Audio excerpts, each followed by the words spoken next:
Bold, beautiful, and super duper black. Hey guys, and welcome back to Parte TV. So today we're going to be talking about Sirius B. Sirius B is the large black panel in the back. In front of that, just for a frame of reference, I have Sirius A in the smaller panel, and the very small panel in the front is the Supreme 8. Supreme ALR Technologies. Now I have that here as a frame of reference because it was marketed as a black screen, actually touted a couple of times as a jet black screen. So just wanted to give you a frame of reference here for just how black Sirius B is. I'm going to be showing you a matrix here in just a few moments, which will give you sort of a comparison between our products and how they stack up with each other using specific contents or in certain environments. So you can pause that if you want to and use that as a frame of reference. Now you'll notice Alpha C is empty there. There's a good reason for that, and it'll become more you'll understand more as we start talking about the product. So we're going to go ahead and get into the displays here. I'm going to, sorry for the sniffles, I'm going to kind of give you a rundown around the features and considerations for Sirius B. Now Sirius B is one of two novelty products that we carry, and those novelty products will bookend our whole product line. So we're starting with Sirius B because it's the darkest, and we're going to end with Alpha C because Alpha C is actually transparent. And it's used for a specific purpose. It's not just a transparent coating used for like rear projection. It can be, but that's not really the intended purpose for it. So we'll discuss that more as we get closer. But Sirius B, so let's talk about the pros and the cons.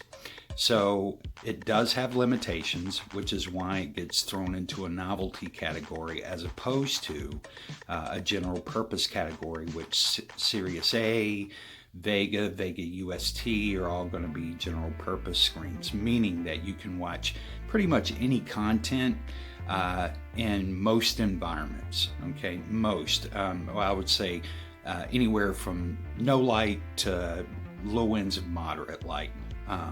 And then increasingly, because Sirius A is going to stand up to a lot more light, Vega is going to stand up, the long throw version, to a lot more light. So we'll describe all of that whenever we get to those products. But the limitations here, this was built as a toy screen, and I call it a toy because it's much like a Ferrari, right? Fun to drive, great experience, but you wouldn't want to trade necessarily your general purpose automobile for a Ferrari if you have children that you have to carry around to say soccer games or baseball games. You know, you'd have to stack them up in the passenger seat. By the way, if you own a Ferrari, please don't do that. Also, you know, you wouldn't really go grocery shopping in a Ferrari. You wouldn't, if you live in an area where you have to carry off your own garbage, you wouldn't do that in a Ferrari. So very fun, very cool experience, but not really practical. And that kind of describes Sirius B. There are areas where it does have a very practical use. Gaming is primarily going to be the most practical use for the screen, unless you just like watching a lot of contrast videos. And I'll give you some examples here of what it looks like on standard stuff. You'll see a couple of little ads where you can see how it performs in that environment. But the limitations here are going to be that this has roughly, in low light to no light, you're going to be looking at about a 90-degree viewing angle, optimal viewing angle. And I'll show you at the end of the video that even if you're in more extreme angles, you're still going to be able to see it pretty well in the dark. But as you increase the light in the room, and it gets, especially whenever you get to extreme light, the viewing cone is going to narrow. So you're going to be more like an 80-degree viewing cone in very high light. The second limitation is really not a full limitation, but I do want to make folks aware of it because you're going to see hints of it within the video here. And I say hints because the camera actually exaggerates the amount of what I'm going to describe just because it's trying to rationalize the light in the room and things like that. But in all actuality, around the base or the outside edges of the screen, about 3 inches, the brightness does roll off a little bit. You can kind of tell it in these dark contrast ones. The brightness will roll off just a little bit, but not as much as it appears to make it look in the video here. But I do want to make you aware that it does. Other than that, extremely balanced screen for a specular screen, that is this black. Okay, this is a screen that is more black than any of the SI screens that I've seen. Now, I've only seen the 3 versions, but those 3 versions, neither one of them come close to this level of blackness. So this would be really intended for those individuals who just salivate over black levels. Now, pros.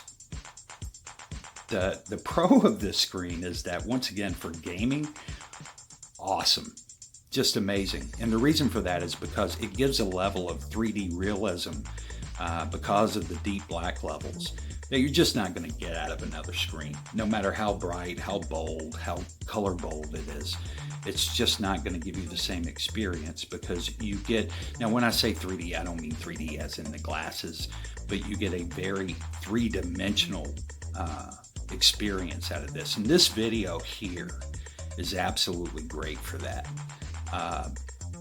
Whenever you're using a lot of demo videos, some of them you like, some of them you do just because it's to show a comparison. This one's actually kind of a personal favorite of mine. Not so much because of the content, but because of the combination of deep levels, bright levels, color levels, just kind of all intermixed, and it's a very three-dimensional experience whenever you're watching this on the screen. Now, Sirius B is a specular screen, meaning that it's a reflective screen. That in itself is going to rely upon you marrying it with the projector and calibrating. Now, when I say calibrate, let me back up. It's really about adjusting your projector, not a full calibration, just adjusting your settings to accommodate the screen. So most people think with a black screen, I'm going to need to increase my brightness, I'm going to need to increase my contrast, and that is not the case with Sirius B. As a matter of fact, you're going to want to back off of those. Brightness, you can set kind of wherever you want to, because brightness is really just brightening the black levels. So, if it's too black for you, you can actually adjust the brightness just to bring it a little brighter. But contrast you really don't need because this is such a super black screen. You're really not needing to polarize those darker midtones to the black. So you can back off of your settings for that. As a matter of fact, you'll see here I've got the brightness set at 10. I've got it in user mode, not dynamic mode. And I've got the contrast set at -7. And you'll see dynamic contrast is off. It's in eco mode yet again. And the projector is actually setting 16 feet away. I'm using the Optima HD 143 axis, a 1080p projector.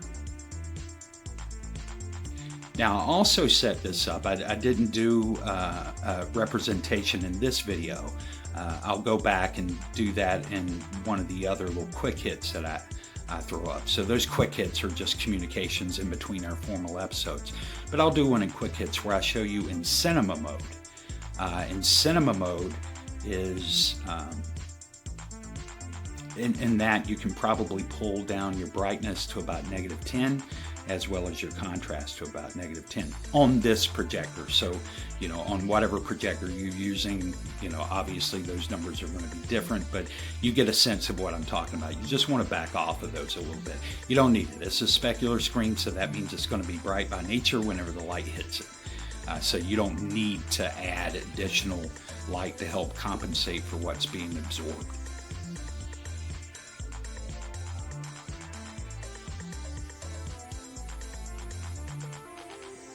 Now, as we go through these videos, I'm going to be adding increasing levels of light. So we'll start with the lights at sort of half mast, and then we'll go to full room light with all the lights on, and then we will actually open up the windows, and we're going to show you. We waited till the sun was on this side of the house, right, so that we could get the maximum amount of light coming through the windows.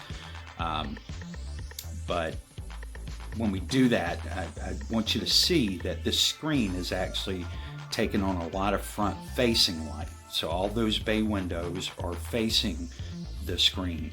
I do not have the projector backed towards those windows. In other words, the back of the screen is not going to be against the windows with just some light bleeding in around it. We want it to take the full brunt of the light that's coming into the room, as well as all 9,000 plus lumens of light that are in the room man-made.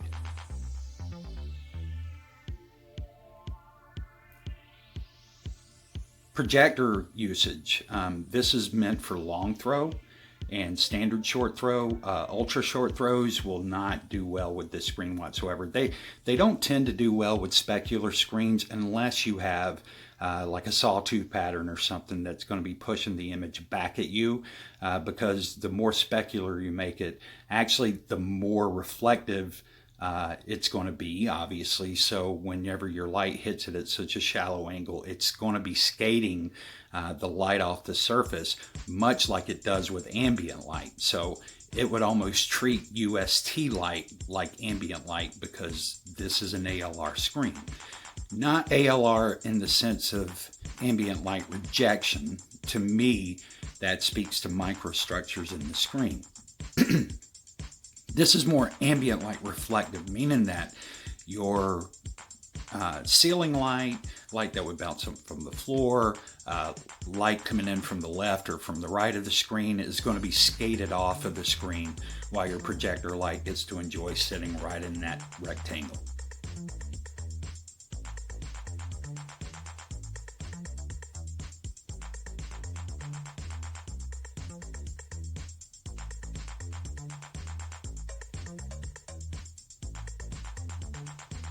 Now I'm just showing, I took a snapshot of this image. I just want to show you the difference here between a specular screen and how accurate it is, as opposed to a lambertian screen, which is really going to wash out whenever you get into any kind of light in the environment. It starts to take on a goldish or tan haze. No matter what color it is, whether it's gray or it's black, they all tend to respond pretty much the same way. And that's just because they don't know. Think about it, it's just a piece of material. It's not smart enough to realize which direction the light's coming from. So whether the light's coming from the left or the right or above, it basically intermingles it with the projector light and tries to wash it across the screen, and wash out is the ultimate result. A black lambertian screen is not an ALR screen, it's just a black screen. And it means that you may hold your black levels on the screen in low light conditions a little better than you would, say, a gray screen. But as you increase the light, it doesn't suit the purpose that it was intended for.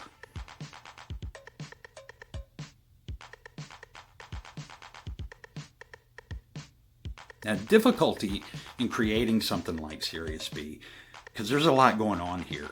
It's a specular screen, and people at home, I'm sure, have tried to make their own specular screens. I put out a free mix to make specular screens. But one of the difficult things that you're going to see is that it tends to want to be brighter in the center, and then it rolls off really sharp on the outside edges. And it's hard to get that level of balance. Now, we created the Diamante screens. Now, the Diamante and the Vega is about a 5-layer screen, but the Diamante Black is actually a 7-layer screen with various layers that I've referred to it as filtering. It's really not filtering so much as it is modifying light as it goes through the screen, with some of the layers increasing gain, some of it diffusing, and others in there just to add tone or color. So the difficult thing is making, that would be something that we have to create here on site, because all those layers have to be put in the right sequence, and they have to be put at essentially the right thickness for Diamante to work correctly. So the difficult part is taking that and trying to put it into a single coat solution, not a single coat, but a single formula solution, to try to put all those layers together. Now, this does a great job of it. It's not the same as Diamante. Diamante is going to be a much more expensive screen. This is just the formula, so that you can do this in a DIY fashion. Excuse me.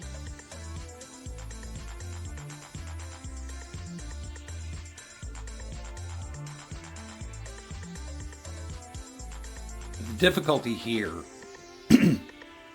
is really getting it to be black, reflective, and diffusive enough to balance across the whole screen, and not just be a hot spot in the center and completely black on the outside edges.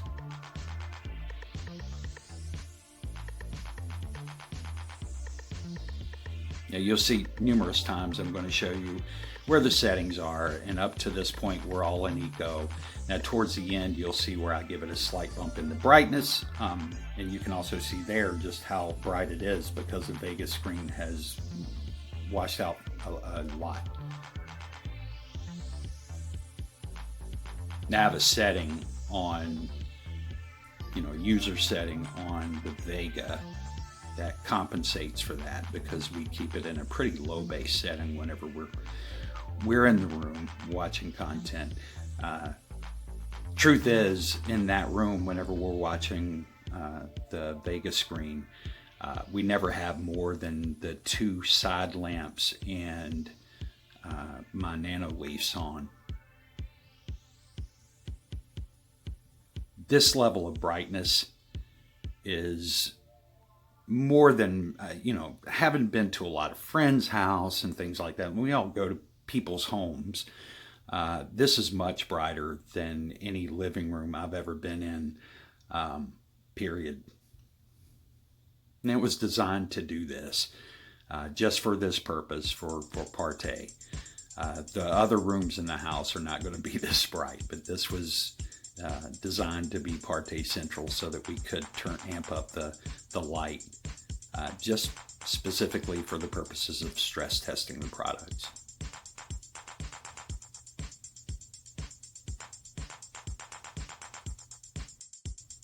Okay, and so now we're to the point that we got some side light there, but we also have 3 front-facing windows, and you're going to see that all the light's pouring in. Now the camera's in auto up and down the center, okay, so it's auto ISO, auto focus, all of that. And so you see me move the camera around, that's just to show you that it's adjusting as I move from area to area.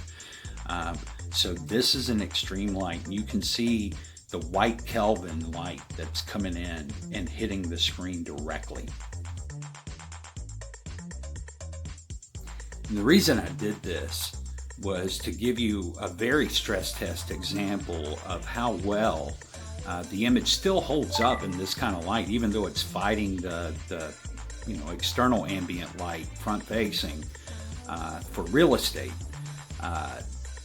That you see, and I'm going to show you here in a second, you can see what it looks like in all that light. This is reminiscent of what I showed you in the daytime hours whenever I showed you Sirius A while we were at the lake. But just as simple, I'm going to move it here in just a second. I'm showing you the settings now. The settings hadn't changed. But in just a second, I'm going to bump it up into bright mode, because if I was going to be watching something in this heavy amount of light, then yeah, I'll just bump it into bright mode for the duration of time that I'm watching something in here. Maybe an hour, maybe a couple hours, something like that. So that's not going to be that detrimental. Plus, keep in mind that you've got your contrast and your brightness, you know, at very, very, you know, conservative settings. There you can see we pushed it into bright, and you can see just how well it's still holding up. Now, granted, it's a 3,000 lumen projector, but this was a $350 entry-level projector bought new. So this is not one of your nicer JVCs or Sonys that do a much better job of uniformly casting light across the screen. They just have better lenses, much better lenses. This is an example with the Lambertian, just to show you how not only do you use the brightness and the depth and all of that, but I mean, all of that's gone. And you can see that this is a much lighter screen, but it throws so much, casts so much light across the screen surface that you just don't pick up much of anything. It almost looks like it's just a haze over, like a ghost of the image. So that's why you've heard me say that I would take a specular black screen over a Lambertian every day of the week, even though a Lambertian is going to have full side angles, and here we are at the side angles for Sirius B. So even though it's going to look the same from the side as it does from the front, in increasing levels of light, it's the same badness. It just doesn't look good. It looks bad from the side, it looks bad from the front.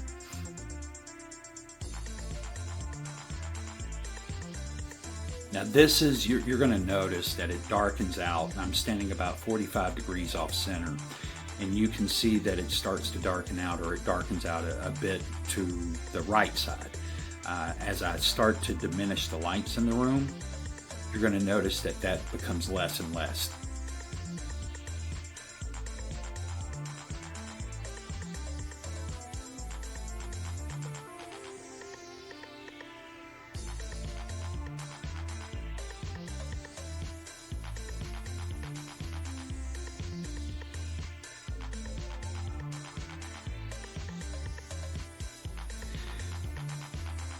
I'm going to turn the lights off here in a second. You'll be able to see what it looks like from the viewing angle in a more dark environment. It's not completely dark. We've got natural light and lamp light that's still going to be in the room.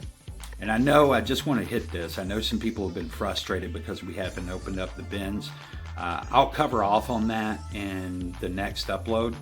I just have to tell you, apologies, but we've got bigger fish to fry here right now than putting this out on the street. We've got our installation folks that we're working with trying to get our setup back in operation post-COVID. Plus a lot of other conflicting priorities, but we will be opening the bins up soon, as we'll start with Sirius B. And I hope you guys enjoyed the demo here. If you have questions, feel free to reach out to us. I will start answering the emails now.